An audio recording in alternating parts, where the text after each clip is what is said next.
Hello, we hope you are well today. Today we kind of want to visit a little bit about how do you work through different personalities within the relationship, even within the family, because you will notice that some in families. You got that one that's I was grilled to death when we were on our way out somewhere because I was dressed nice and they wanted to know where we was going, where it was at, what time I was coming home. They're gonna leave the porch light on for me. That's Lacey and Peyton right there. Peyton, I said, that's why y'all getting along so good. You just as nosy as she is. I want to know how long these old folks gonna be out. Do we need to come get y'all? It's gonna be after 9:30. And then there's other things that can be in play. I think it's important to talk about. Sometimes things change over time, like health, and it can change a person's personality. I know right now I'm pressing through some things with a hip that I need to have replaced. I ain't in a good mood every day. I really ain't in a good mood. And I think once or twice you said, do you need to find some medication to help with that? And then just the lack of rest in the night and then how cranky I am the rest of the day. Then there's a whole nother third level where people really do have differing personalities and they're able to kind of mask that until you deep in the relationship. And then you're involved, you're committed, you're connected, and you have to figure out how to work through those things. If you can stay together, if you need to figure out how to disengage and disconnect from the relationship. You know what I'm thinking about as you're saying this? Personality is not necessarily a love language, is it? No. Because I think some people say, once I know my love language. And sometimes once you know it, what if your love language is physical touch, but the personality of the one you with don't like touching you? or your love language is giving gifts. You did something wrong, so now you are on punishment. Yeah. So the value of learning the more intimate side does not always address the personality side. Mm-hmm. That's true. So what if you love the person that doesn't like kissing? Or they don't like gift giving, or... Well, then I'm gonna give you a list or say, give me your money so I can go get my gifts. Yeah, I said it. You paused too long. You know why? Because now I'm running into this landmine called personality. Well, if you can't get it, well, just give me the money. I'll get my own. I don't like to give gifts. That's all right. I'll take your money. I'll go get it. Now, to me, that's personality, but I think... But that, is it? Because that's the way you and I operate, because I don't want a lot of stuff. And so you're like, do you have my list ready? You know, I like to shop with a coupon. You're like, I sure am shopping good and got a good price for it. And have the nerve to put it in a box and wrap the box.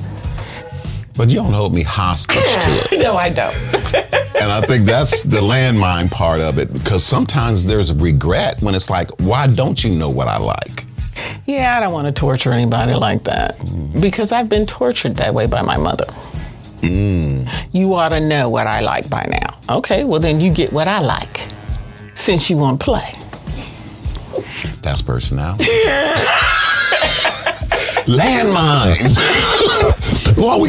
That's my, and then once we give it a diagnosis, then that makes it worse, because now you're justified. I got a list from that point out now. And then I can use the list the whole year. Mother's Day, birthday, whatever. But if I got to figure it out, you're going to get the things that I like. But I've often seen that oftentimes personalities are justified by, that's the way I am. You do say that a bit. I don't say that. You do. You say, no, you don't say, Toyin, that's just the way that I am. You said, Toyin, that you are saying, that's just the way I am. And I'm trying to figure out what's the problem here. You knew this. How is this even a problem now? Okay, so we're there. How do you navigate the landmines of personality, whether it's marriage? You mentioned your mother. Mm-hmm. So this is just not... Yeah. this is broad. Yeah. Or even my friends. I was telling someone, I have a little text message group with my friends, and we do this, we do that. If you have time, you check in. If you don't, no big deal. But we're in the process of planning a big activity for all of us, and people weren't responding. It was quite obvious when they did respond, they didn't read nothing that I had sent, and even said, what about this? And I said, I sent a whole video on that. And then it was like, oh my goodness. That's how she said it too. Oh my goodness. Because they know me. So now, this is what she said, don't you cancel a thing. Because I'm like, we got to do nothing. We can just shut all that down, and I wish you a happy birthday on your big day. Then some people didn't reply at all, and then someone else replied and said, could you do that part? Because they knew I had already melted down, and we didn't even talk about it because they know who I am as a person. You understand what I'm saying? So I've always said you're the lead of your group. You're the head. I'm really not.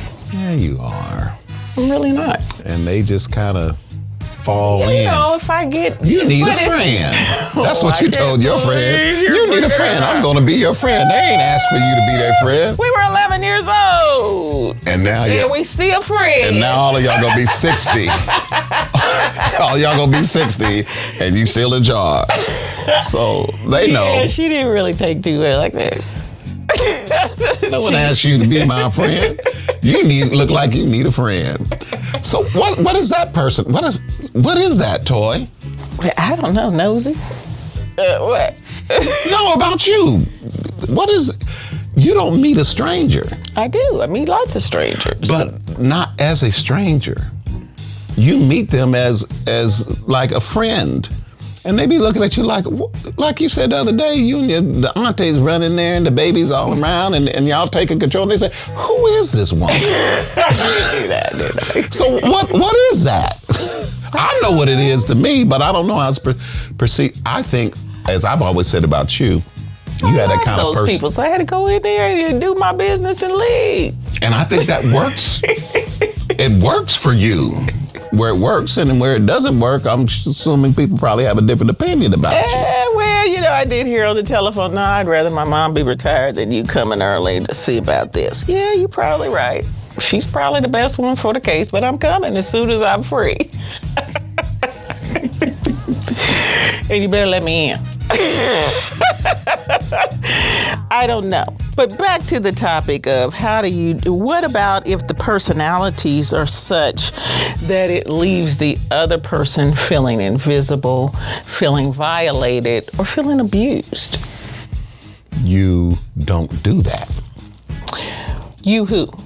Whoever's making that person. That feels this way? No, I would think. Be you that's doing that to the other person. Now, this is when we talked earlier. We don't want to intentionally do something that hurts someone. I don't. But if you do that, the person that feels that way has to have a voice to say, don't do that. Okay, so you said it and I still do it. Then it probably won't make for a healthy relationship. Mm-hmm. Because there'll always now be tension. Because instead of us trying to avoid the landmines, let me see how many of them I can set off today. Now that I know that it gets under you, ping, ping, ping, ping. And then you would have to think, what kind of personality is this that would intentionally hurt me, intentionally do things that know it's going to trigger me and set off those landmines. You have to be conscious of that and then choose to not do it. Claiming that it's love. I mean, you see it sometimes with parents. You see it sometimes with siblings.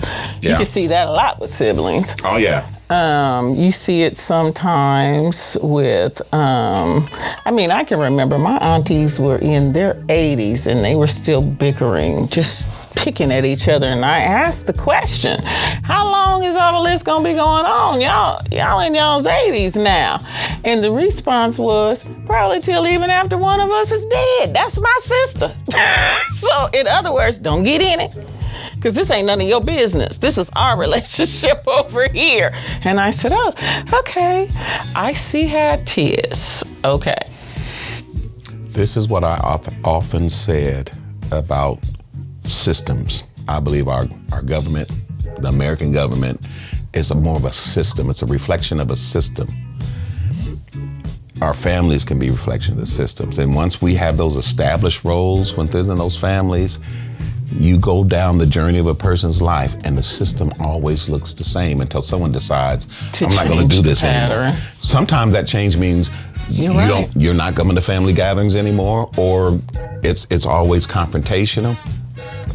But you make a decision that I'm not going to live that way anymore. But if you disrupt that, oftentimes it has an effect that's not always pleasing. Mm-hmm. And a lot of people aren't just strong enough to establish themselves in those kind of systems in a way. I had a client once that was, viewed to be very, very ill within her own rights in terms of her personality and how she managed things and her ability to bond with her children and attach to them and all of those things, and even how her extended family looked at her. But I ran into her some years later after her father died, and she was then the person that the rest of the family came to help organize and direct how the extended family would continue in the future, which I found very interesting. I didn't really have, a connection with her to know, were you more like your father, and is that why before you were out there, and now that your father's gone, they need that same type of leadership, are you, because you could be a lot like the person, and that's why y'all not getting along, and it's making it rough in the system, as you put it, for everyone else,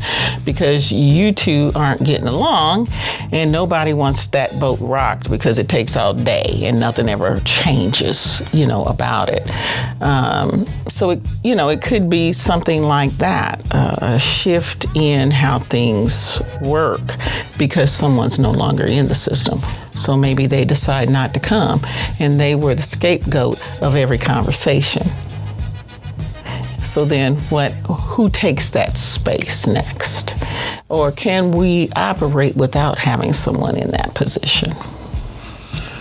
So this is where legacy comes in, because I believe, and we've talked about this a lot of times, especially our grandparents, and we often hear mothers more than we hear grandfathers in our legacy, in our history as well as our legacy, and they know the one to impart that to. That part of that personality is also a realm of leadership. But it's only really known by the person that imparts it. It's not known by, and no one's going to accept the one that is chosen because we want to choose our leaders, right? We want to choose legacy, but that's a God thing. And when we hear, you always know the one that was prepared. And 10 chances out of 10, the one that was prepared doesn't want it and will not be accepted, but they're the ones called for it. And I think once we recognize that, that's what helps in those types of transitions and with personalities, and we're all still family, but you get them together, boy, and there's all these dynamics. The one that knows how to walk in the realm of the leadership with that will always be able to be effective, even if they're not accepted. And that's a lot different than, this is the gossiper, this is the one with the drug and mental health problem, and this is that. The one that knows how to keep all that together has a broader understanding of how to make that work. So all that mixture of stuff, and our family is an example of that. You look at our Sunday dinners, if you look at the dynamics of it, it's like, how are these people even sitting in the same room together with all this going on? Because this gathering is more important than our personalities and our differences. And it needs to still exist when we're gone. Yeah, which is our legacy. Correct. Yes. Glory. To God be the glory for the things he is doing. We thank you again. And we hope this has been helpful for you and to you.